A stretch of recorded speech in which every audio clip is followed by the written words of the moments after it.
دعا جو ہے عبادت کا اصل جوہر ہے، لب لباب ہے، اور یہ بھی کہا دعا ہو العبادہ، دعا ہی اصل عبادت ہے، دعا ہی اصل عبادت، دعا جو ہے وہ روح ہے اس کی۔ اور علامہ اقبال نے اپنے لیکچرز میں جو یہ خطبہ رکھا ہے اس موضوع کے لیے، میننگ آف پریئر ان اسلام، بڑا عظیم ہے۔ اس نے جو نقشہ کھینچا ہے کہ یہ پریئر کیا ہے، انائے صغیر، یہ ایگو میرا، میری انا، میری خودی، انائے صغیر، انائے کبیر کے روبرو آتی ہے۔ انائے کبیر اللہ، اننی انا اللہ لا الہ الا انا، یہ انا، انائے کبیر، اللہ کی انا، وہ عظیم انا، اور یہ چھوٹی سی محدود سی انا۔ تو ہے محیط بے کراں، میں ہوں ذرا سی آب، یا مجھے ہم کنار کر یا مجھے بے کنار کر۔ اقبال نے پتہ نہیں کس جگہ کس کیفیت میں ڈھونڈ کر یہ شعر کہا، اے اللہ تو تو ایک ایسے سمندر کے مانند ہے کہ جس کا کنارہ ہی نہیں، اب میں چھوٹی سی ایک پانی کی ایک چھوٹی سی ندی ہوں، آبجو ہوں چھوٹی سی، اب کیا شکل ہے؟ یا تو مجھے اپنے آپ میں ملا لے تاکہ میں بھی ناپیدا کنار ہو جاؤں۔ دریائے سندھ کا پانی جب سمندر میں گر جاتا تو سمندر ہی بن جاتا، اور یا پھر مجھے بھی بے کنار کر دے، میری وجود کو بھی اتنی وسعت دے دے کہ کوئی کنارہ نہ رہے۔ اب یہ کیا اس نے سمجھا، کیا کہا، لیکن میں نے وہی انائے کبیر انائے صغیر۔ ایک ہے نماز ہم پڑھ لیتے ہیں، آپ نے سارا پڑھ لیا، سارا تعدیل ارکان بھی کر لی، لیکن اگر آپ کا اللہ کے ساتھ ڈائریکٹ کمیونین اور ڈائریکٹ کمیونیکیشن قائم نہیں ہوا تو نماز، جس کو کہ کہا گیا کہ الصلاۃ معراج المومنین، جو قرب حضور کو حاصل ہوا معراج میں، وہ ایک بندہ مومن دنیا میں رہتے ہوئے حاصل کر سکتا ہے نماز میں، اگر اس کی روح جو ہے واقعتاً ہم کا نام ہو رہی ہو، الحمدللہ رب العالمین الرحمن الرحیم مالک یوم الدین اہدنا الصراط المستقیم ایاک نعبد و اگر ہم واقعتاً ایسے کہہ رہے ہوں کہ ہمیں احساس ہو کہ ہم اللہ کے حضور میں حاضر ہیں اور عرض کر رہے ہیں، سجدہ کریں تو حدیث میں آتا ہے کہ ایسے محسوس ہو کہ گویا کہ میں نے اپنا سر اللہ کے قدموں میں رکھ دیا ہے، یہ ہے نماز۔ اب جو گفتگو ہو رہی ہے یہ ہم کلامی ہے، الصلاۃ معراج المومنین، اہل ایمان کے حق میں یہ نماز جو ہے یہ معراج کے درجے میں، لیکن یہ نماز کیسے نصیب ہوگی اگر روح سوئی ہوئی ہے، دبی ہوئی ہے، پسی ہوئی ہے، مزمحل ہے یا مردہ ہے؟ یہ نماز کیسے حاصل ہوگی؟ چاہے آپ 5 وقت کی نماز پڑھ رہے ہو، چاہے آپ نے ہیبٹ بنا لیا ہو نماز کو، چاہے خوش بھی ہو گیا ہو، لیکن یہ کہ جب تک وہ روح بیدار نہ ہو، جب تک ہم کلامی نہ ہو، افلاق سے آتا ہے نالوں کا جواب آخر، اٹھتے ہیں حجاب آخر، کرتے ہیں خطاب آخر، جب تک یہ نہ ہو،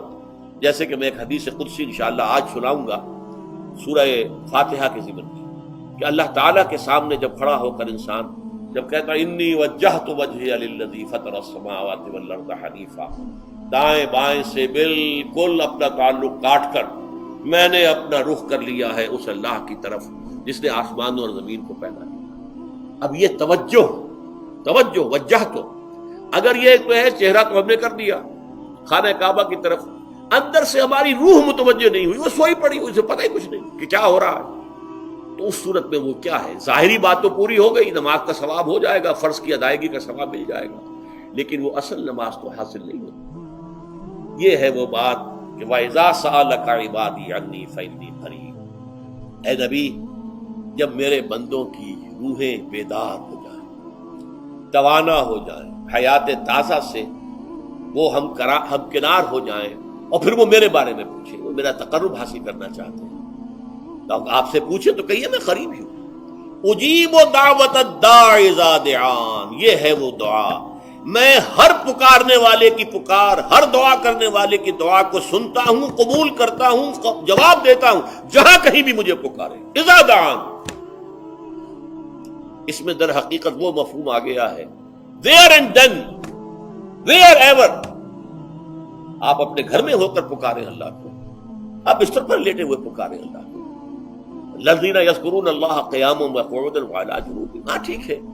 بعض مقامات بعض اوقات قبول دعا کے لیے زیادہ سازگار ہے، حرم میں جا کر دعا مانگی جائے، اور منا میں عرفات میں خاص طور پر، جبل رحمت پر خاص طور پر، ملتزم جو ہے کعبے کا اس پر خاص طور پر، وہ ایام بھی ہیں خاص، لیکن یہ نہیں ہے کہ بقیہ دنوں میں آپ کے اور اللہ کے درمیان کو بڑا فاصلہ ہے۔ یہ سارا دنیا میں مشرکانہ نظاموں نے تصور پیدا کیا، اللہ تو دور ہے دور ہے دور ہے دور ہے، پاک ہے پاک ہے پاک، تم ناپاک ہو ناپاک ہو ناپاک ہو، اور تم تو بڑی پستی میں پڑے ہو، تم اللہ سے براہ راست ہم کلام نہیں ہو سکتے۔ کوئی درمیانی چاہیے، کوئی لنکس چاہیے، کوئی پجاری ہوگا، کوئی پروہت ہوگا، کوئی پنڈت ہوگا، کوئی پیر ہوگا، کوئی پادری ہوگا، کوئی پوپ ہوگا، اس کے ذریعے سے تم اللہ سے ہم کلام ہو، خود نہیں۔ اور جب ذریعے بیچ میں آ گئے تو ان کی مٹھی گرم کرو، ان کی چاپلوسی کرو، ان کو بھی جو ہے چادریں چڑھاؤ، ان کو نذرانے پیش کرو۔ یہ ہے بدترین ایکسپلائٹیشن جو مذہب کے ذریعے سے نوع انسانی کی ہوئی ہے۔ سمائے دنیا تک ہم نزول فرما لیتے ہیں تمہارے لیے، اور پکارنے والا پکارتا ہے، حل من مستغفر فاغفر له، ہے کوئی استغفار کرنے والا کہ میں اسے بخش دوں؟ حل من سائل فاعطیہ، ہے کوئی مانگنے والا کہ میں اسے عطا کروں؟ تم ہی سوئے رہتے ہو، انٹا غفیر رہتے ہو، تمہیں ہماری طرف توجہ نہیں ہے۔ اگر ہماری طرف متوجہ ہو جاؤ تو جیسے کہ اقبال نے کہا کہ میرے لیے یہ دربان جو ہے، پیران کلیسا کو کلیسا سے اٹھا دو، کیوں خالق و مخلوق میں حائل رہے پردے،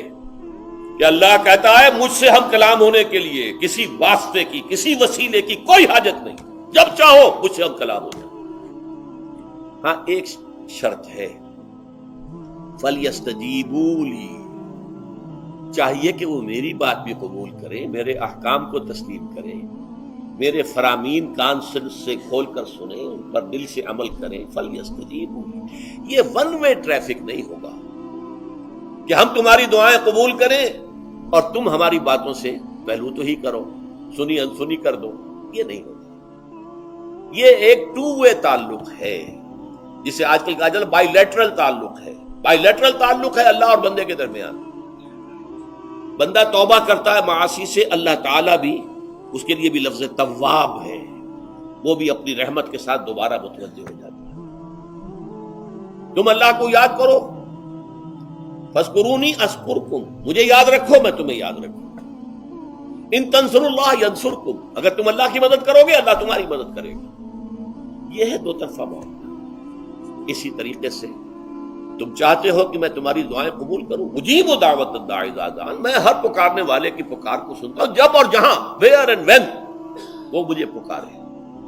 لیکن لازم ہے فلیستجیب، وہ بھی میرا کہنا مانے، میرے فرامین کو کھلے کانوں سنے اور تہہ دل سے اس پر عمل کرے، ولیؤمنوا بی، اور مجھ پر ایمان پختہ رکھے، یقین اس کے ساتھ مجھے